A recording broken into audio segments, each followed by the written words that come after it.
नमस्कार दोस्तों, मैं हूं राज के वर्मा और आप देख रहे हैं रिपोर्टर जी। वो रिपोर्टर जी जो सच को बिना डरे, बिना लाग लपेट हर खबर को आपके सामने रखता है। दोस्तों, आज हम बात करेंगे भारत के रियल एस्टेट की, लेकिन मोदी सरकार की भी। वो रियल एस्टेट जो देश की अर्थव्यवस्था की रीढ़ है, जो करोड़ों लोगों के घर के सपने सजाती है, लेकिन जो अब मंदी के भयानक तूफान में फंसकर तड़प रही है। 2025 में सेंटीमेंट इंडेक्स औंधे मुंह गिरा, नए प्रोजेक्ट्स ठप हो गए और मकानों की बिक्री धड़ाम से नीचे आ गिरी। लेकिन सबसे बड़ा सवाल ये कि इस तबाही के लिए कौन जिम्मेदार है? मोदी सरकार की नीतियां?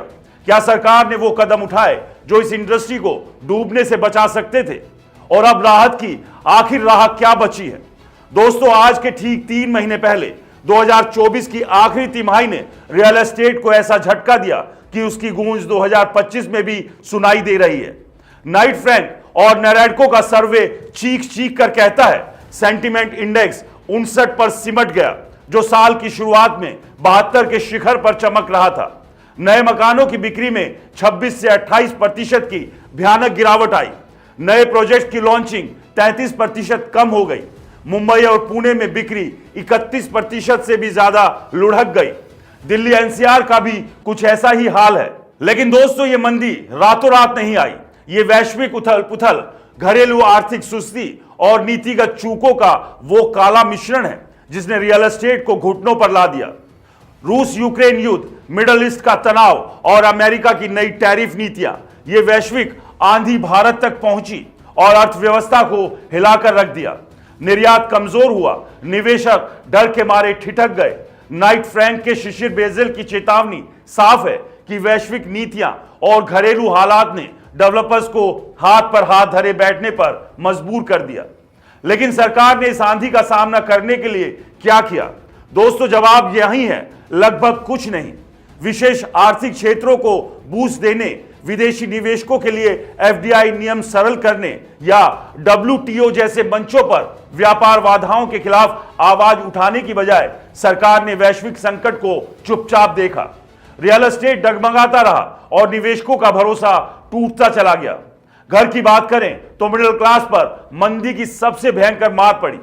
2024 में महंगाई ने सारे रिकॉर्ड तोड़ दिए। मुद्रास्फीति 5.8% के आसपास रही, जो 14 महीनों में सबसे ऊंची थी। रोटी दाल से लेकर पेट्रोल तक सब कुछ आग की तरह महंगा हो गया। होम लोन की ब्याज दरें 8.5 से 9% पर अटकी रही और आरबीआई ने दिसंबर 2024 में भी दरें कम करने से इनकार कर दिया। मिडिल क्लास की ईएमआई अब गले की फांस बन गई। लोग घर खरीदने से कतरा रहे हैं और डिमांड धराशायी हो गई। सरकार ने आरबीआई पर दबाव डालकर ब्याज दरें कम करवाने की कोशिश तक नहीं की। बजट 2025 में होम लोन ब्याज पर टैक्स छूट को 2 लाख से बढ़ाकर 5 लाख करने की मांग को ठुकरा दिया गया। किराए की आय पर टीडीएस सीमा को 2.4 लाख से 6 लाख करना स्वागत योग्य था, लेकिन यह मिडिल क्लास की जेब में सीधी राहत नहीं देता। खाद्य और ईंधन की कीमतों को काबू करने में भी सरकार नाकाम रही, जिसने मिडिल क्लास का बजट तहस नहस कर दिया। फिर आता है कीमतों का खेल। रियल एस्टेट की कीमतें अब मिडिल क्लास की पहुंच से कोसों दूर है। मुंबई, दिल्ली, बेंगलुरु, गुरुग्राम में एक 2 BHK फ्लैट की कीमत 1.5 करोड़ से 3 करोड़ तक पहुंच गई। सरकार की फ्लैगशिप स्कीम प्रधानमंत्री आवास योजना, यानी कि शॉर्ट में कहें तो PMAY, ने 3 करोड़ घर बनाए, लेकिन मेट्रो शहरों में यह नाकाम साबित हुई। PMAY का 45 लाख का मूल्य कैप आज के बाजार में हास्यास्पद है। डेवलपर्स लग्जरी और प्रीमियम प्रोजेक्ट पर जोर दे रहे हैं क्योंकि वहां मुनाफा मोटा है। मिडिल क्लास फिर ठगा हुआ महसूस कर रहा है। बजट 2025 में PMAY के लिए 10 लाख करोड़ का ऐलान हुआ, लेकिन मेट्रो शहरों में 45 लाख के कैप को 70 से 80 लाख तक बढ़ाने की मांग को अनसुना कर दिया गया। शहरी जमीन की उपलब्धता बढ़ाने के लिए रेलवे और पोर्ट ट्रस्ट की जमीनों को रिलीज करने की बात भी कागजों तक सिमट गई। डेवलपर्स को अफोर्डेबल हाउसिंग की ओर मोड़ने के लिए सख्त नीतियां बनाने में भी सरकार ने कोताही बरती। नीतियों की बात करें तो सरकार ने रेरा, जीएसटी और SWAMIH फंड जैसे कदम उठाए, लेकिन इनका असर आधा अधूरा रहा। रेरा को कई राज्यों ने कमजोर कर दिया, जिससे होम बायर्स को पूरी राहत नहीं मिली। SWAMIH फंड ने 50,000 यूनिट्स पूरी की और 40,000 और बनाने का लक्ष्य है, लेकिन यह मंदी की सुनामी के सामने बोना साबित हुआ। जीएसटी ने टैक्स सिस्टम को सरल किया, लेकिन सीमेंट 28% और स्टील पर 18% जीएसटी ने निर्यात लागत को आसमान पर पहुंचा दिया। सरकार ने इंफ्रास्ट्रक्चर पर 15.5 लाख करोड़ का बजट दिया, लेकिन इसका फायदा रियल एस्टेट तक सीमित रहा।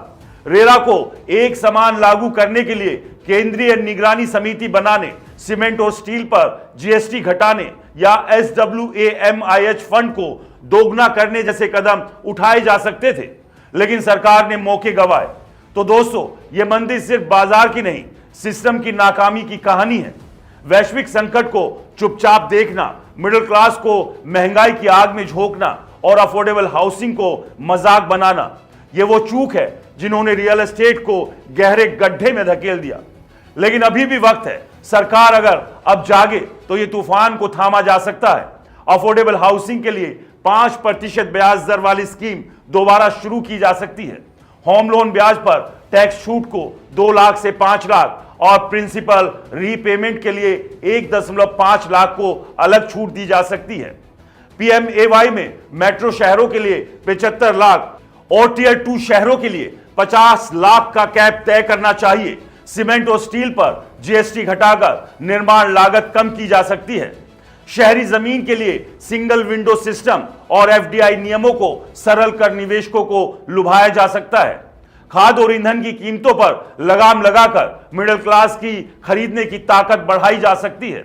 लेकिन सवाल वही, क्या सरकार अब भी चुप रहेगी? क्या मिडिल क्लास का घर का सपना यूं ही मिट्टी में मिलेगा? रियल एस्टेट देश की जीडीपी का 13% हिस्सा है। यह मजदूरों से लेकर इंजीनियर्स तक, डेवलपर्स से लेकर सप्लायर तक करोड़ों लोगों को रोजगार देता है। जब यह डूबता है तो सिर्फ डेवलपर्स की जेब खाली नहीं होती, देश की तरक्की की रीढ़ टूटती है। यह सिर्फ ईंट पत्थर का ढांचा नहीं, हर भारतीय का वो आशियाना है जो रात दिन मेहनत करके बनता है। सरकार को चाहिए कि वो नींद से जागे, मिडिल क्लास को राहत दे और डेवलपर्स पर लगाम कसे, क्योंकि अगर ये मंदी और गहरी हुई तो ना घर बचेगा, ना सपना और ना ही अर्थव्यवस्था की उम्मीद।